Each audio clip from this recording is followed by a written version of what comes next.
Jo Ellen Litz, right here. Jo Ellen. Well, good afternoon. What a lovely drive to Bloomsburg. My goodness, and it's not my first trip. I was up here for your bicentennial. Dave was down at ours, and I got to see them shoot off a gun in the courthouse. I think that's going to be the first and last time I saw them. It was a blank, but still, it was lots of fun, and they were great. And actors with the neighbors over there, you guys did a swell job. Now, a lot of people call me Mrs. Litz, and that's okay, because that's a town in south central Pennsylvania as well. But there's an extra IT, but if that helps you remember my name, Litz is fine with me. The biggest question that I get asked is, why are you running for governor? So I thought I would start off by explaining that to you and sharing my story. It all started 2 years ago as a 4-term county commissioner for Lebanon County when I was elected as the president of the statewide association known as CCAP. This year I'm serving as chair of the board of the same organization. Dave can vouch for me on this. And what happened was, in that position, it was my duty to share the stage with Governor Corbett. Well, I learned very quickly that I could respect the man, I could even respect the position, but I certainly parted ways with him on the issues. So that being said, when I heard them saying they were going to sell the lottery and sell this and sell that, and do a lot of nasty things to teachers, and the list goes on, it really bothered me. And my father brought me up, and he would tell me, Jo Ellen, if there's anything that you disagree with, get in there and do something about it. Don't just complain. That being said, it was in the back of my mind and started working on me. Another thing happened, and it wasn't necessarily a pleasant thing, but it was something that really made me pause and ponder. And that is that my 3 forever friends, the young women who I played with growing up, the third one died from cancer in about 1.5 years' time. And that hit me pretty hard.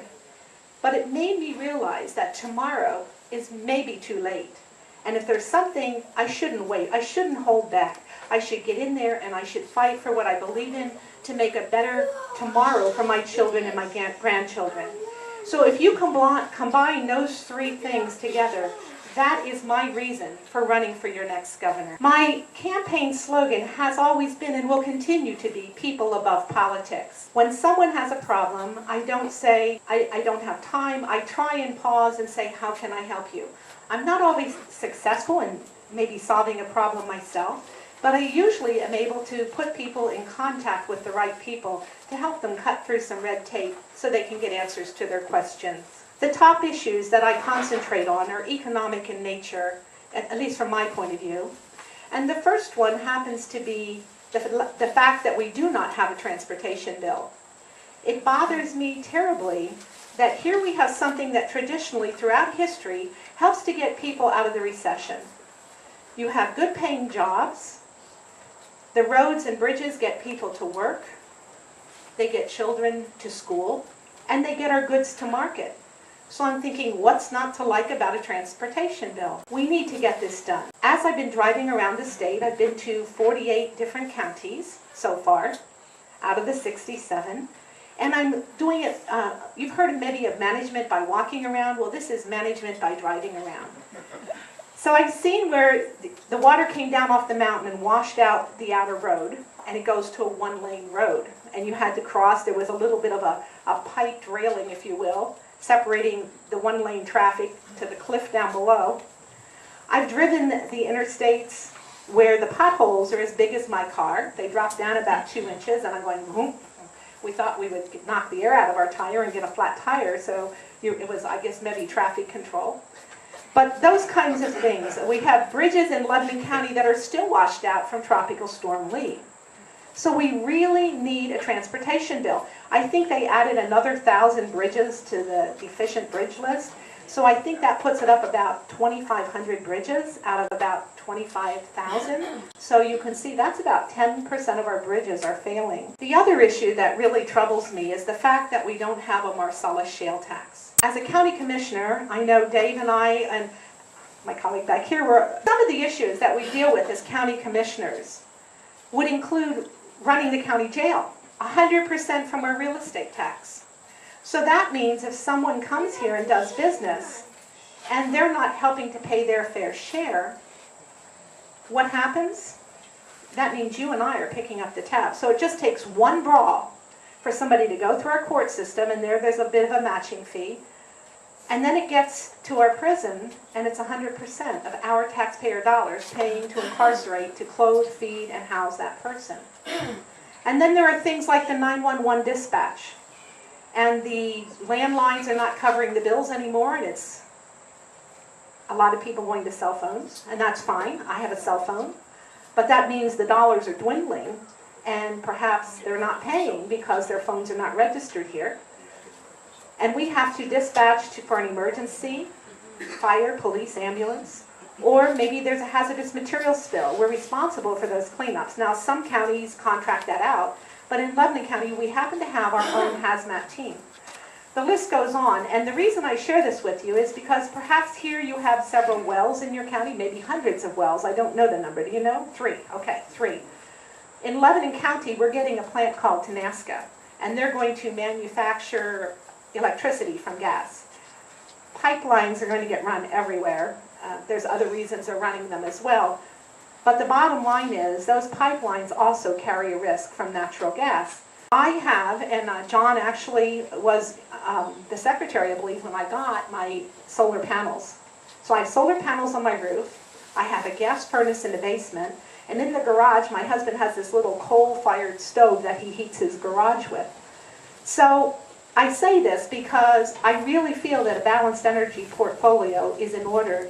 And it's my understanding that by 2020, unless somebody's repealed this and I wasn't aware of it, we have to have a total of 2 tiers of 18% of renewable kinds of energy, and the solar is definitely one of those.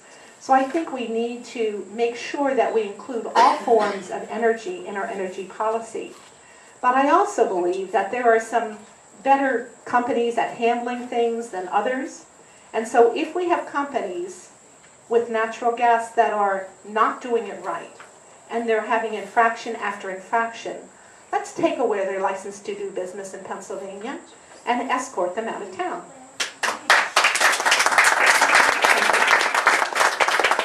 And if they're doing it right, I don't want to be a hypocrite. If they're doing it right, I do use some natural gas, then fine. Then let's let them do their business. But if they're not, we have to really crack down on them. These Marcellus companies also take advantage of, and as a business person, they have a right to, but again, just to show that they're not paying their fair share. Some of them are in Keystone Opportunity Zones. And I heard the Lieutenant Governor candidate speak about the Halliburton loophole where they're not IDing the chemicals. And there are other hidden benefits that they do receive. The Delaware loophole happens to be one, and if you're not familiar with that, it's where a corporation from Texas or wherever they're from, internationally even, can register in Delaware and avoid paying all the corporate tax here in Pennsylvania. So, you know, we're kind of getting taken across the coals. They do have a tax, admittedly, but they don't call it a tax because there was a pledge not to make taxes. But it wasn't on us, it's on these out-of-state companies. And it's really an impact fee, they're saying. Well, to me it's a tax, but it's not right. It expires in just a couple of years, and it's only on permits, and there's little technicalities, and it's just not right. They should play, in my opinion, the middle of the road. I did a little research, and there's higher and there's lower. The average is 6%. So I'm thinking, well, we don't want to be greedy, but I think we should get our fair share to cover expenses similar to what I explained to you earlier. The bottom line is, I don't think it would take much to get rid of this false recession and make Pennsylvania once again a leader among states in the United States of America. I'm up to the challenge, and I ask for your help and your support. With that, I'll say thank you and God bless. The Sandusky situation are being reviewed, aren't they? Because of a Democrat in that office. And isn't that what we want? A fair shake. Everybody has an opportunity, unlike this governor and his Tea Party friends. They also said that it could never be done that you could take out an incumbent Republican in a midterm. Well, I think we're going to prove them wrong next year, folks. I really believe that. This guy is wrong for this state. Our modeling at the state party is telling us that 40% of Pennsylvanians will never be for this man, no matter what he does between now and next November. The state party, the men and women in this room, all of you here in Columbia and in all the other counties, are part of this team to message to your friends and your family and neighbors. We have the micro-targeting that tells us we can get those numbers even higher. 7 to 14% of Pennsylvanians in that range are undecided for next year. The messaging must be that this is a man who has walked away from the middle class. This is a man who has taken a pass on tough decisions that would benefit all Pennsylvanians in exchange for some contributions and to promote his corporate elite friends at the expense of the rest of us. That's a general blanket statement.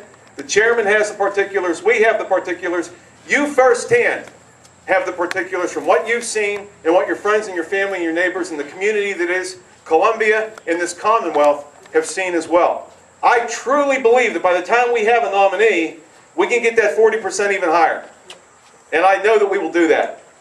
You, me, all of us, here and across the Commonwealth, we are right now the Democratic nominee for governor until we have this celebration and vetting of our candidates, all of whom are better than who we have in the office right now, any one of which could beat him if the election were tomorrow.